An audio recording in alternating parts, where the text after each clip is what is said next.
to the Universal Ones Artist Collective. I am your host, Buddy James. Please don't forget to subscribe and like our channel. And always, if you like our content, hit that bell because that's how we get seen. Thank you again. Enjoy the episode. All right, we got episode 9 here. Robert Hawthorne Jr., and he's describing upheaval dome and obsession stone and electric universe geology. Robert, what's Yes. up, brother? Not much. I don't know if you know this, but I just posted that paper that I finally completed on the upheaval dome. I posted it to the EU Geology site. Nice. Thanks for your help, by the way, on some of those suggestions. Yeah, absolutely. Already starting to get some good feedback on it, so Sweet. I'm happy about that. I was wondering if you wanted to, if that was something you wanted to cover, then I Yeah. would gladly help spread the word through this podcast. Yeah, we can do that. Let me hear. I'm going to start sharing then here.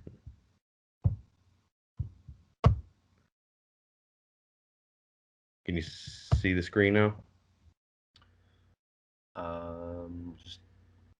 Yep, now I can. All right. So that's the post here, and like I said, got your name right up there. Oh, thanks for throwing me in the mix. I appreciate it. Okay, and then I guess here's the link. David put it up on the Becoming Borealis page. He kind of souped up the report a little bit, kind of dressed up the fonts and everything. I just kind of kept it just for like I said, it was basically started out as a school assignment, and then just with 20 years of trying to gain all this information and trying to put it all together, I really wanted to put it into like something that'd be worthwhile, worth posting, and actually could help the EU. You know? Yeah, for sure. That's what I was thinking. If you're gonna do it, you might as well go all the way. Do it all right, even if I do go outside the guidelines of information, because it's supposed to be a school assignment. It's not like a thesis or a master's thesis or anything. Right. So I kind of like overdid it a little bit in that regard, but who cares if a few points get knocked if actually the message gets out there and a lot of more people appreciate it, I think. I think it's gonna continue to spark some controversy. That's for sure. Oh yeah, I mean, because even still to this day, Upheaval Dome has still got. There's even I just saw a report still coming out that they're arguing on the impact, saying it's back to the salt dome theory, which is if any evidence of it still is washed away. So is coming to my understanding, and having been to the site a couple times, even with Gene Shoemaker, who's like considered the authority on the site, he was he was stated on the idea that it was an impact. He even showed me some ripple lines in the strata where that could happen, but he wasn't aware of lightning being able to do that, because we just found that out just a few years ago, and he passed away in 96. So for the viewers, you want to tell them exactly what's going on? We kind of just jumped right in. Right. Please maybe tell them a tiny bit of a background about it, and right. And feel free to hop in. Right. Upheaval Dome, from the information I was given a few years ago, and that's kind of stuck in my head, but Upheaval Dome is a crater inside Canyonlands National Park, which is in Utah, and it's about 1,500 feet deep and about 3 miles wide on the inner rim. The outer rim is about it's about 3 miles wide on the outer rim, excuse me, and it's just like a giant crater. But the theories are behind it that it's either a salt dome that pushed up and got separated from its main vein in the plug and eroded completely away, or they say it was an impact theory, because they thought that only impacts can create craters and shocked quartz, which is something that they find in meteorites, because they say the pressures and the temperatures involved from an impact can actually cause the crystal structure in quartz to actually fracture and ripple, and they can detect that through light diffraction, I believe. And okay, so that's kind of like what they've been saying for like at least since the 1990s. That was the telltale sign to look for, is the shock quartz. They can tell that there's an impact. However, there's also they're finding now shock quartz in materials like, say, in Australia, I believe, where they're linking a specimen there with shock quartz, but there's no evidence of a crater anywhere remotely close to this area.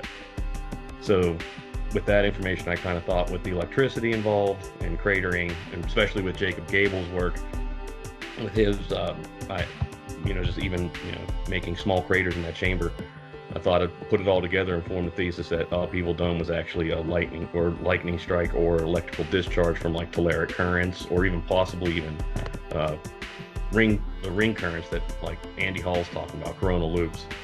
And it was just a feedback, something just zap this place. Just put it in lay terms. Interesting. Is there other places on Earth that might mirror this type of evidence? Or, Actually, there is. There, according to I spoke to Dr. Cassidy, was one of the first doctors I went to back in the '90s, because he accounts for about half of the meteorite samples accumulated on Earth, because he's been to Antarctica like 17 times, I think it was.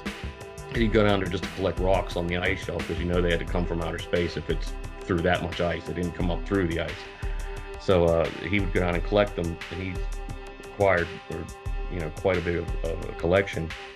And we took it to him, and he was confused about the rock at first, but in his letter he wrote that there's several other craters, especially in like Mauritania, and then there's other craters that they're similar to the formation of upheaval dome, especially in the regards that they say it was a crater that has been eroded away, um, in that regards.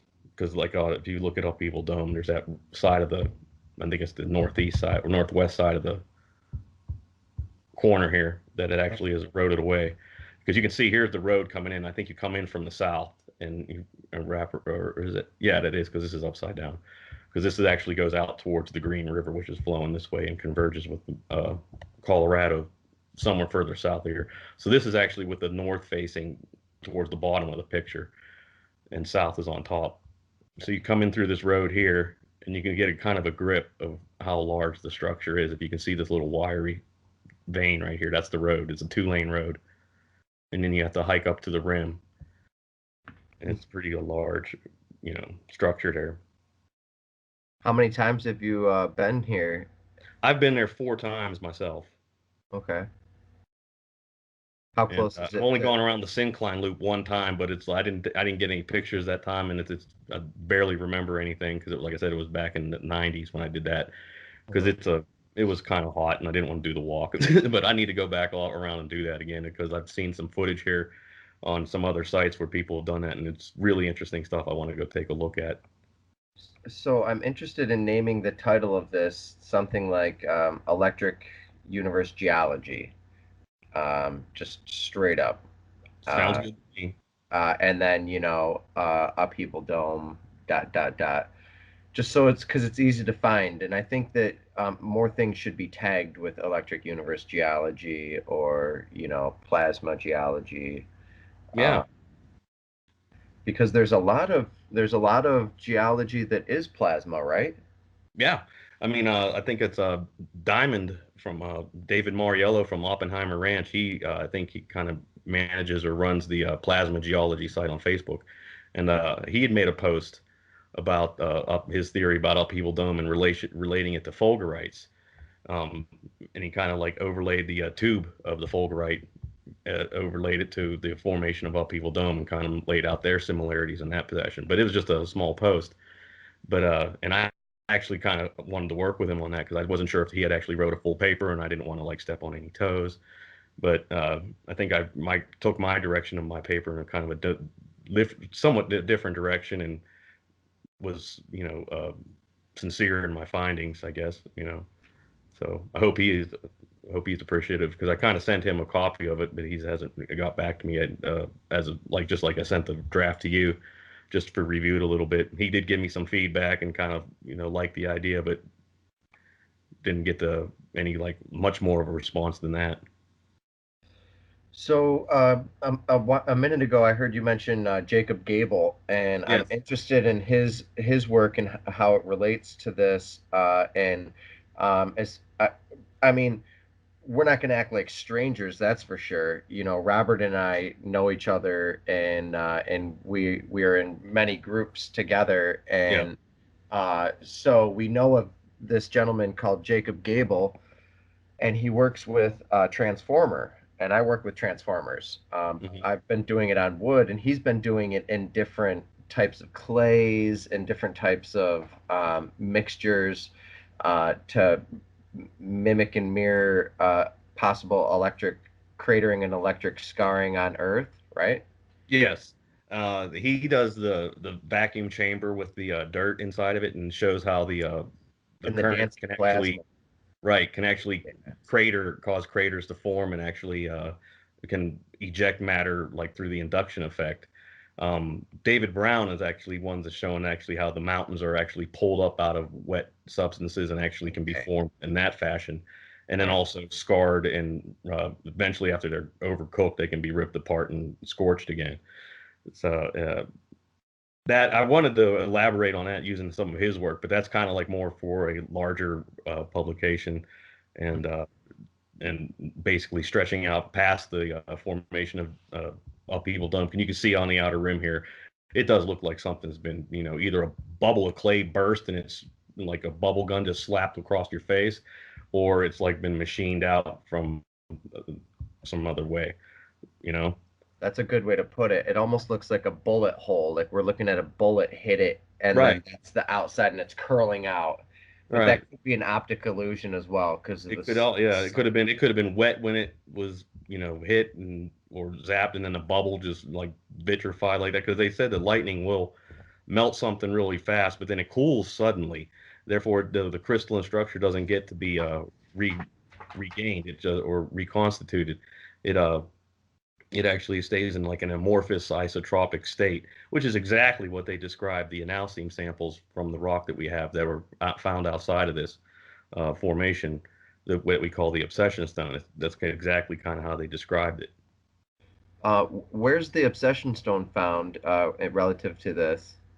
It's about 15 miles, like I said, north of the site, outside of Okay. the federal property, and it's Is kind it of just is it just one pile, like where there's it just actually two sites that we know of, okay, and they were leased by the founder of the Rock, Wes Hill, and he leased the property I think back in I think it was the early '90s, perhaps late '80s, and started harvesting it. And he has harvested about 80 tons of the rock, and it's secured away. And he just wanted to because he thought it was something about it that was something of value, and it's just been taking this long to actually establish the storyline behind Upheaval Dome. We think we actually kind of got it here, so we're actually wanting to put those rocks out on the market and establish a market price for those.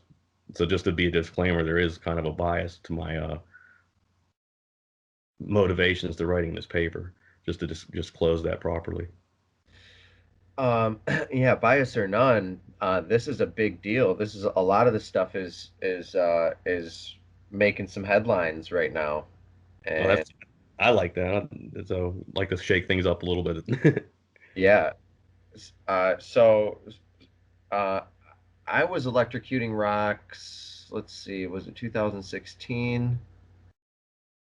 Um, but it, I would like to actually possibly somehow get um, some of the samples of rocks that I electrocute, uh, get them sampled, and see what they turned into because, you see the molten rivers of magma just scorching through it, and it's very temporary.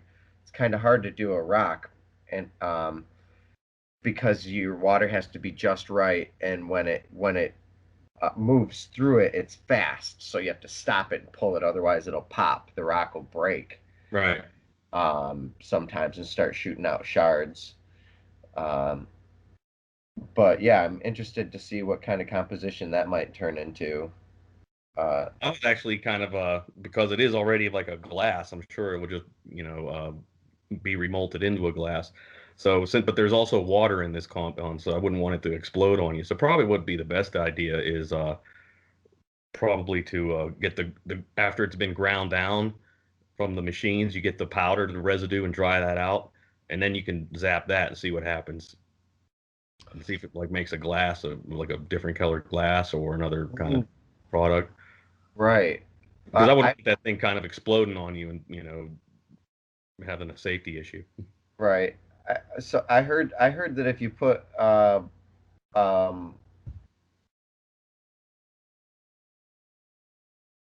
ash. If you have ash and you electrocute ash, it turns into something. Oh yeah, that's actually mentioned in this paper here. I think what was it? I can't remember. I got the And Neil always says it's not electrocute. What is it? It's sending volt. I don't know. He's like, it's you're not electrocuting the wood. You're doing something else, sending voltage through it, or I don't know. well, There's voltage goes across, the current goes through it. Um, okay. so So yes, please get into this paper. Without further ado, I think people are starting to understand the picture of what we might be talking about. right. So basically, like I said, was getting into the subsections here is they have the older theory is a salt diaper. Is like basically a plug that just got cut off and eventually eroded away, and it's kind of mentioned here. And that's not really a theory that's has some support, but it's back and forth between the evidence with the shock crystals and uh, Eugene Shoemaker's work. There was actually I think it was done on the History Channel, is a documentary that involved Shoemaker prior to his death, and it was actually just a few weeks after we were at the site with Eugene Shoemaker. They went back with him and filmed it, but it's called, if I can remember correctly. I didn't mention this in my work because this just refers to the impact being of a comet, because they couldn't find any samples that actually had the iron nickel compounds that are related to shock crystals as well. They And usually there's found no stony meteorites around here.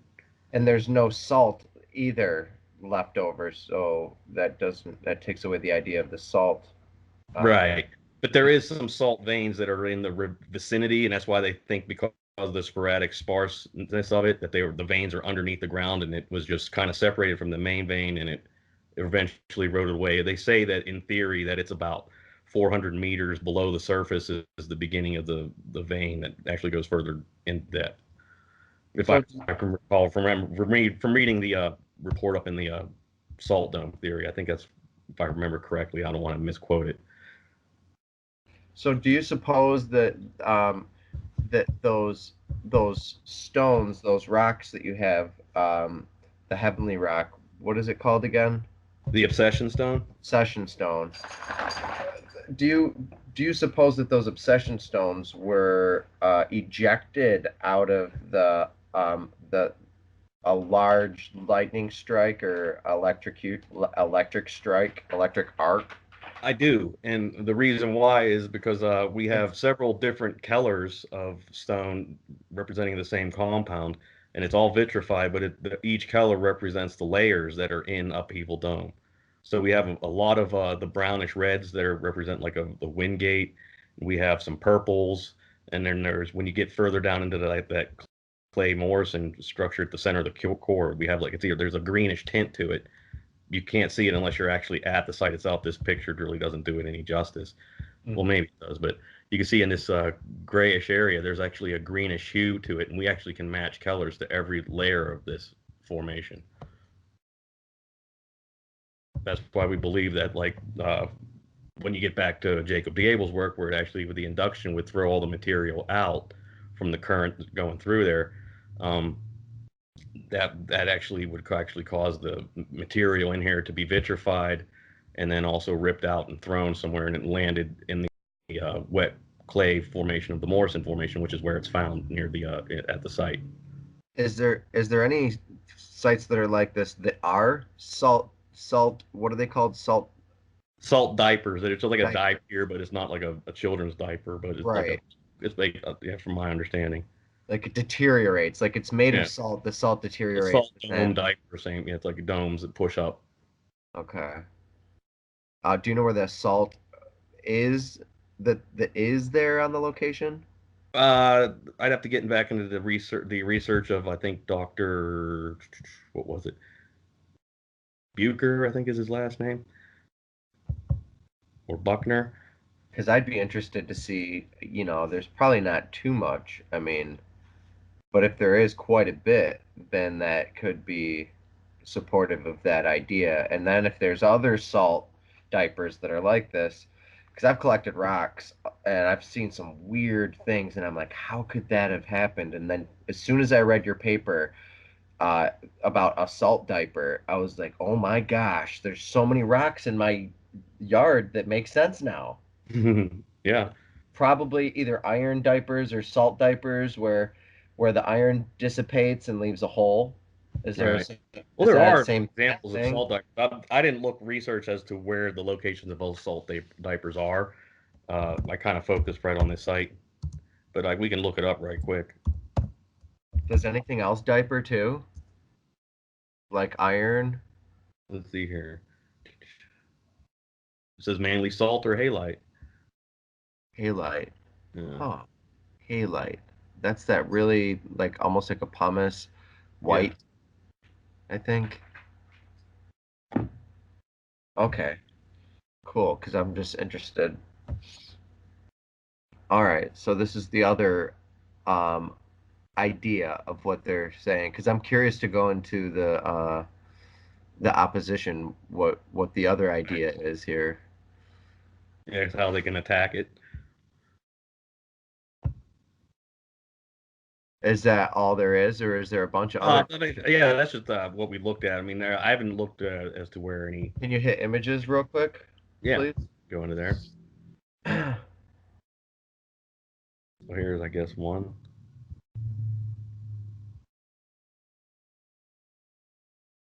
Pretty interesting on there. Because when I read that, I'm like, I was started thinking about the Dead Sea and like if that was close and like Yeah. what where that salt came from, and then I didn't really know where that salt came from either. So either way, it's getting me So I really guess you can actually see interested. how, I guess, because of the densities or something, the salt starts to float. Okay, and it pushes up. All Yeah. right. And then I guess they're saying in the theory, like we're here, it starts to narrow. I guess it got separated, eventually eroded away, and then somewhere the rest of the plug is somewhere underneath, is what they're implying. Can't they fly over stuff and see what's like underneath structures now with a certain type of lidar or something? What is, Uh, I'm sure they can. I'm not aware of anybody actually doing that though. I can't remember the name of that. If it's lidar, there's something where you can like see sort of underneath in the bedrock and stuff, unless it's So all drilling. Okay, this is cool. Yeah, my favorite class in college was geology. Oh my mhm. gosh. Yeah, I've always been a big fan. I've got so many of my best friends into rock collecting. Right, and actually, I didn't even get into geology until the my dad actually showed me the picture of of one of the pictures of the rock. Actually showed me because it has a image of what appears to be a silhouette of Elvis Presley on it, and even with like a red belt and everything, I was like, wow. And Nice. he calls it the Elvis Rock, and it's like, yeah, he wanted to take it to Graceland and everything, trick people out, and have people put their hands on it and stuff. But yeah, just that sample of the rock right there is kind of what got me into it, and then what started it all was just the story. We think it was a meteorite, and we took it to since we were living in Pittsburgh at the time, took it down to the University of Pittsburgh and met Dr. Cassidy, and from there you basically got the story from this in the report. Mm. Was it magnetic? Uh, Not that Or we know, but there are two samples that we have. They've been polished spheres. One is of the purple layer, and the other one is like the Wingate brown layer. I And remember seeing them at the conference. right, and one of them they both have like a crystal in them. And when you get the crystal faces each other, you can actually feel a faint if you start wobbling like you would trying to feel for magnetism. You can actually feel a force between these two stones, but yet you get a Gauss meter and they measured it at the University of Pittsburgh, and there was nothing. They've had no magnetism whatsoever, but there is a force that you can feel, and people have felt it, especially at the EU conference and at the Observing the Frontier in 2019 when in Albuquerque we had a few people. I think even Eugene felt it, and he admitted he could feel the force there. Interesting. The force like the on Just like two weak magnets repelling each other, you can just feel a little push as they kind of like get completely aligned with each other on like a and Oh, when you're be putting parallel one to next the to floor. the other. Yeah, just in holding one in Gotcha. your left hand, one in your right hand, you kind of go in an up and down motion, and when they get completely linear and parallel to the floor is when you'll feel a slight little push, and then yeah, and then it kind of goes away. But if they're just stones, they have no magnetism, so it really bugs people out, and it trips me out too. That's why we show people that when we go to like shows. Interesting. All right. So, yeah, please tell us more about your paper. Uh, Hop into what would some. you like to know? I'm kind Um, of. well, I kind of sidetracked us with these salt diapers because Oh, that's okay. ju- I'm still interested if there's other diapers, Oh, but there are, but I didn't want to go into looking for it. I mean, we just saw a picture of them right there by the road, so I mean, they're easy to find. You could just look it up. Um, cool. So, so yeah, back to the top. Let's see, because we've gone through it a little bit here. Um,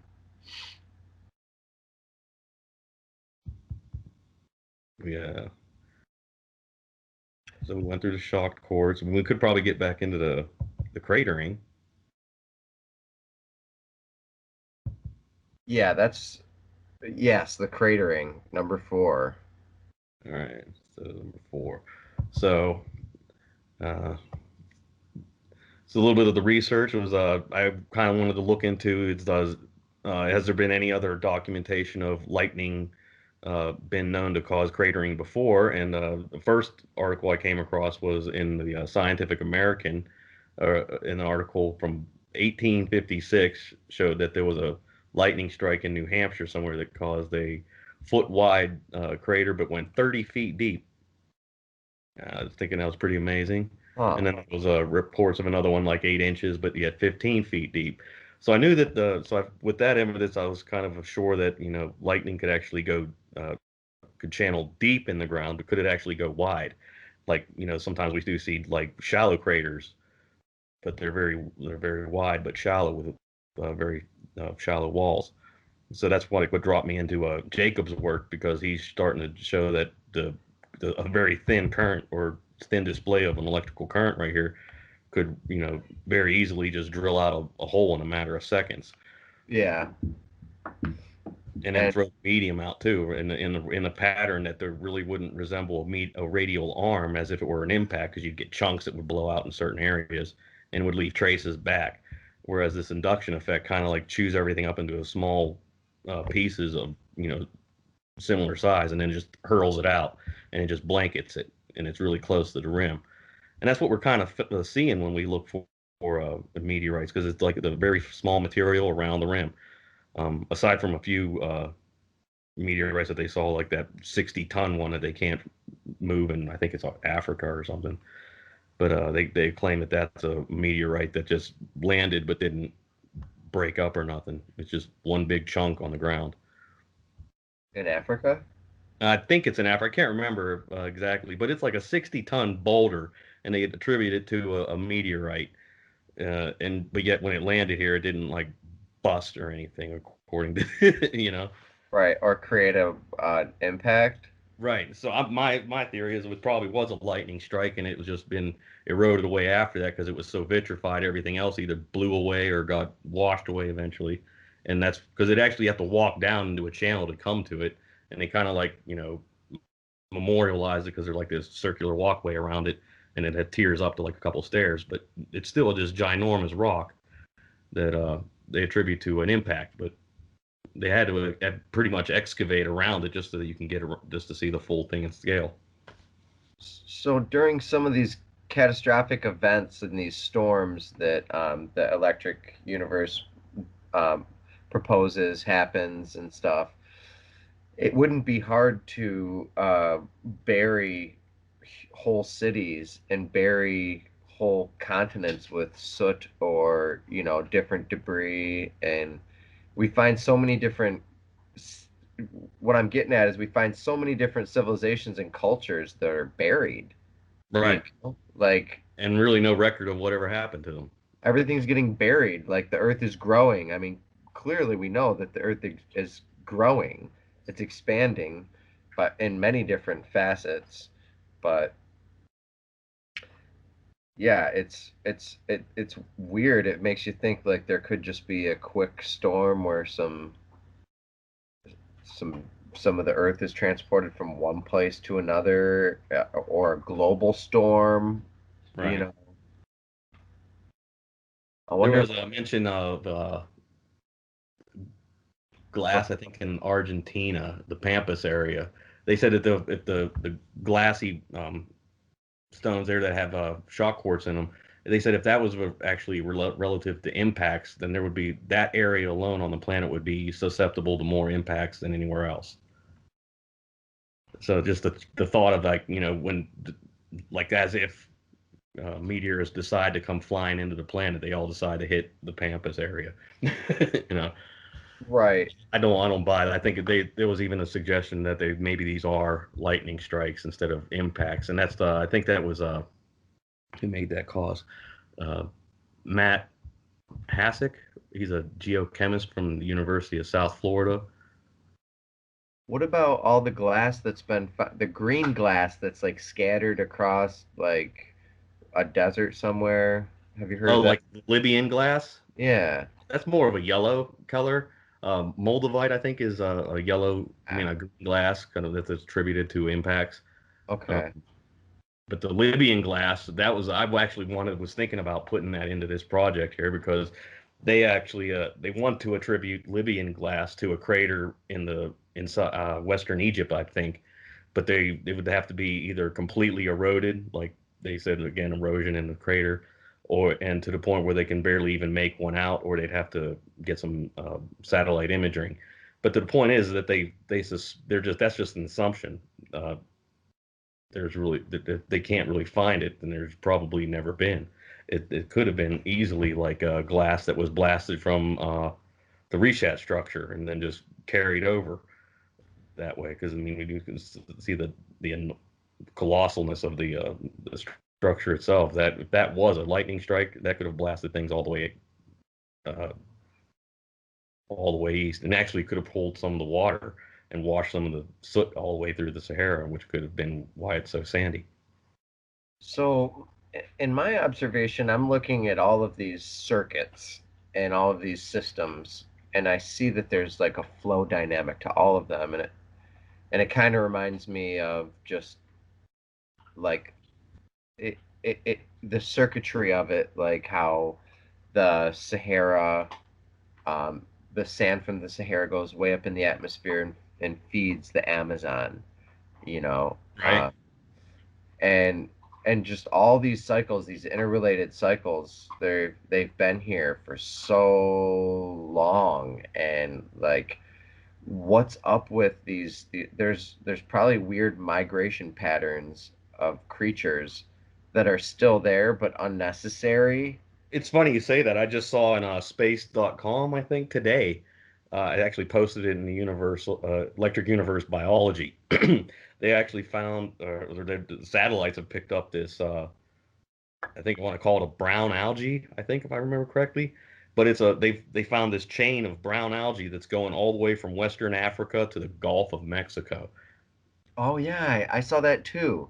Maybe that was you that posted it, and Oh it's yeah, nasty, and it's it's really. nasty, but yeah, it was. And then there was another one. That was just I think the Electroverse post that I put. Then there was another one that I just saw that followed up from space.com, and they have like the satellite imagery of just like this like black and white schematic of the continents, and then right across the Atlantic Ocean, there's these red and brown dots going all the way across. And it's kind of like the density of the the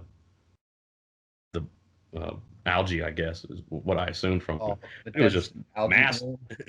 Yeah, those algae blooms. I mean, especially since we're talking about the circuits and the currents of Earth, those algae blooms, that's where a lot of the life, uh, excuse me, a lot of the life in the planet. Is that a picture of it? Oh yeah, look at Oh that yeah, obsession this is a stone. picture of the obsession stone as we find it in our site, and then this is actually what you What's the find in what's Alcyon what's the normal. inclusion? Sorry, what's the inclusion down there? That twin lobed inclusion there. Yeah. I've never drilled into it, so it could possibly be a geode inside that. I'm not sure. Don't quote me on that because it's just like a scarred surface of like a burnt bulb or something. It looks like what would be on the outside of a geode. But this strip right in here in the middle, this is just a small molten strip of this same material here. Like it like just dropped Huge. in, and it's completely separate from the other material. Oh, It doesn't fall through, and like this great these two oh. twins here are formed together, and then this is just dripped in, and it's really weird. That could And give you some that could give you some answers because that means if if it's an inclusion, then it had to be formed. It's a type of metamorphous rock. right, and even the NASA paper, I mean, University of Pittsburgh's it probably wasn't that. I'm getting those two mixed up, but one of them said that they can't tell what this substance was prior to because the original mineralogy of it has been completely changed by some secondary process. Hmm. That right there tells me transmutation. You know, Okay. Now there's only two sites where this stone exists, right? You as know we of know, in I the mean, world that there we know could of. be, but we haven't discovered any. And Okay. Wes, the James Hill, the one who actually found this rock, he scoured that whole area. Like he knows the whole area of southern Utah in the Moab area, Canyonlands, Arches, like the back of his hand. So I mean, if he hasn't found anything remotely close to it yet, then it someone would be really hard pressed to find it, But unless you it's said buried and then it resurfaces, and then are the two different locations far apart from each other that you said they're located? they're a couple miles away from each other. One's further north of the site, uh, and it's actually that's the site I haven't been to, but I heard that's actually the larger site. The one I was at was we actually took Neil and Bruce with whenever we went on the EU geology tour 2017. Oh. Yeah, because you could tell a lot about that stone based off of Right. what is in that inclusion. Well, It, not only that, but this right here, where you see the little the shadow of the flower blocks it, but right here is actually the butterfly pattern of crystals. Um, like Andy Hall was talking about with those coronal loops, you can see oh butterfly yeah, patterns as a telltale sign of a delta circuit. yeah. This surface here and these are here are actually crystals that are forming off of the rock itself. It's just there's like they were actually starting to come back into their crystal phase, but they're actually purple, unlike this form of analcium up here. This is actually how you normally see it with like trapezohedral face facets, is what they call them, trapezohedral faces, Okay. crystal structure, and some other complementary material here. I can't remember what that's called, but it's just basically these are analcium balls. Yeah, that other black stuff. I can't remember. Not tourmaline. Is it tourmaline? No, but I think it did start with a T. Yeah, tourmaline is black. I have some right here. Um, and it moves through stuff, and it's also if you put pressure on it and you heat it up, it's piezoelectric. So Oh it, yes, the analcium or the other one. the other one. Oh, so analcium as well. That's exactly the Greeks actually named it after the word analikos or analikos, which means weak, as in weak of power. They called them power stones because if you warmed them up or rubbed them with your hand, you can get a small electrical charge, and maybe that's where they get this that force from that from those two polished spheres that we have. You warm them up sitting there in your pocket, and then you hand them off to somebody. They can feel that force in between them. But that hasn't been proven. That's just making a guess. Right. There is the negative ion aspect with the tourmaline. When you heat it up, it produces negative ions. You can even hold it and heat it up, or sit on it, or sit by it. But a lot of people swear up and down that they're like by a waterfall from the feeling and effect from it, because that's Hmm. also what induces the negative ion flow. So what's this magnification here? These are just showing that the of this sample here is just a There 10x you go. magnification of those like isotropic spheres because I guess they were saying that whenever lightning does turn the ash to glass, it causes them to form into little tiny spherules when you blow it up, and that's kind of exactly what we got here. And where I circled it here was actually this was actually told to me by a professor at the Utah Valley University that these little like structures never been observed in geological formation. So that's why I kind of thought it was kind of interesting to circle as to what is that, because I've noticed a few others that I've taken samples of, blown up shots, and I found little glass-like hairs like this, but also different colors, and they're just woven in between these little spheres, which I think So deserves more research as to what would cause that to happen. this reminds me of, there's a lot of electrical activity around volcanoes and volcanism. Right. Um, there should be some sorts of material because ejecta's coming out, lightning's going on. There should be some sort of fused craziness. Uh, I mean, I know you get like really long, lanky hair-like type of rock that's stringy. Have you seen that? Some, It's sometimes, but it's really stringy. It's almost like hair. It's light, and but there's all sorts of weird stuff that oh come out yeah, of volcanoes, and I'm thinking if there's a way to possibly find something like that material around a volcano, um, well, it wouldn't necessarily verify or validate anything, because that means that it could just be volcanic, uh, you know, igneous flow or yeah. pyroclastic flow. You you can get all kinds of zeoliths out there because they're just burnt rocks. Around volcanoes. Volcanoes, yeah, especially old volcanoes, you can find minerals like that. I was just looking up here. There was another form of the Chris Seeley showed me of another form of analcime that's found. It's on the Cyclopean Islands. Uh, analcime. This is actually kind of transparent. It looks really cool. You can almost find this on the beach.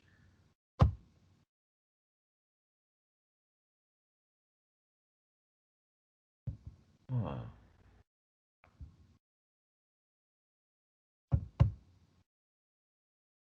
So what exactly is analcime? It is a sodium aluminum silicate hydrate. If I've got the terminology right, I'm And taking my chemistry class now. and how does it form? That Press. is a good question. So the theory is that lightning forms it, but it hasn't. I've never really actually replicated it like as in a plasma experiment like Jacob or David would do, Hmm. or even like Billy Elverton.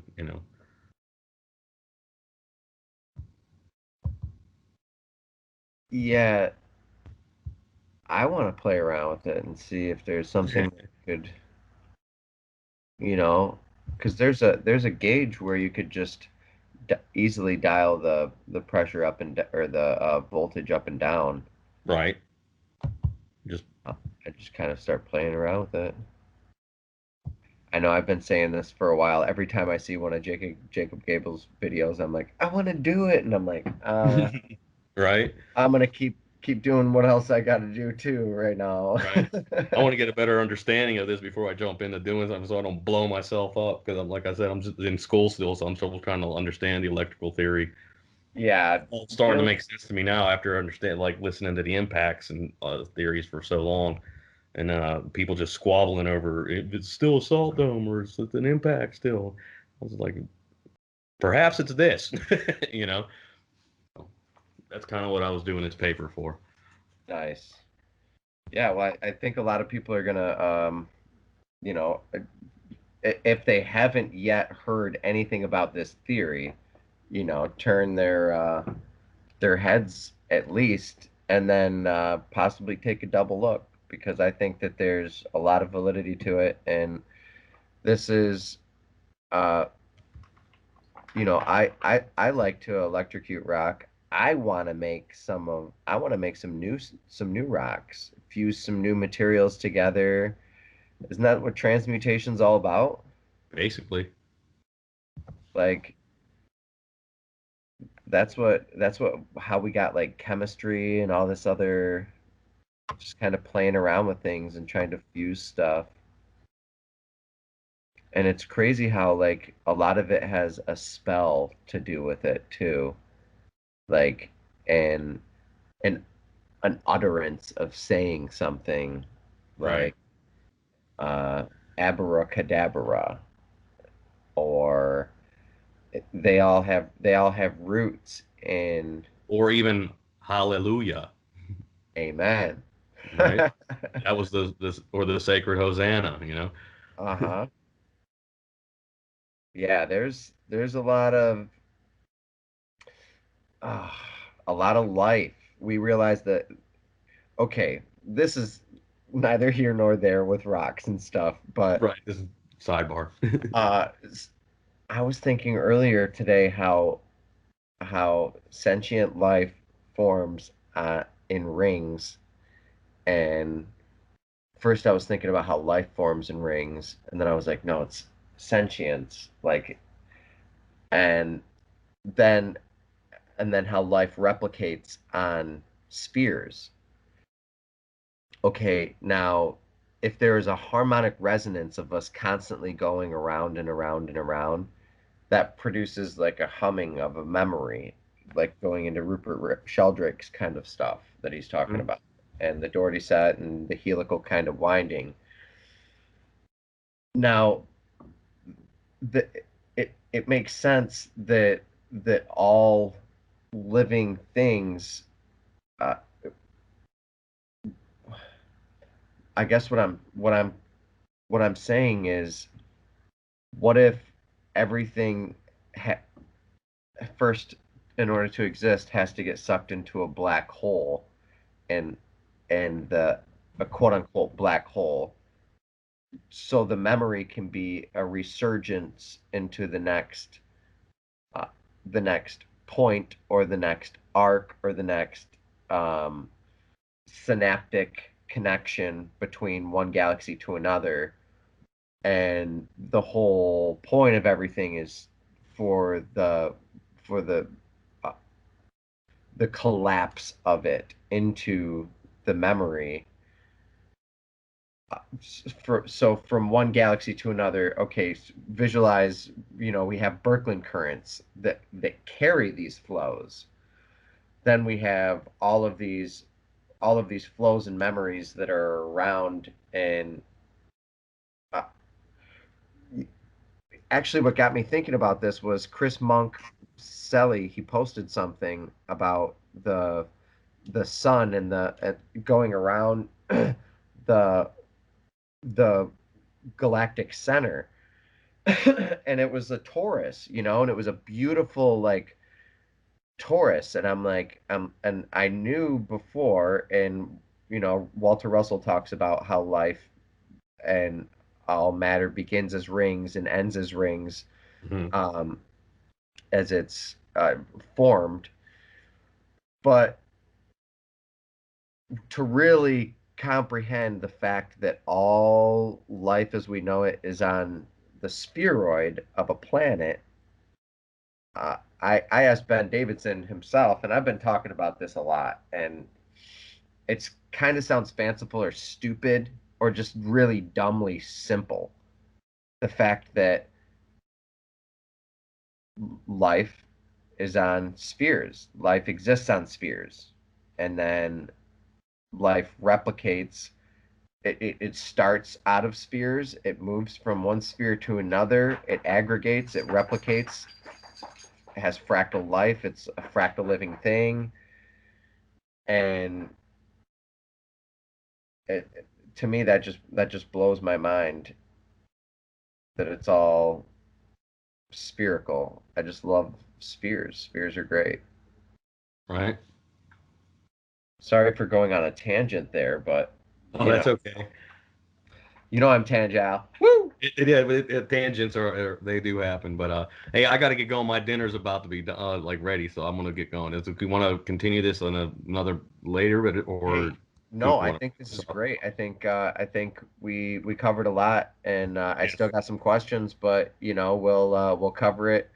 I'm sure I'll have you back on. I love what you're doing, and I fully support it. And Thank you. sometime. Yeah, I love what you're doing too. That's why I always post the stuff about the Doherty, the set, and I just think that's pretty much is going to lay the map out for how everything is pretty much formed.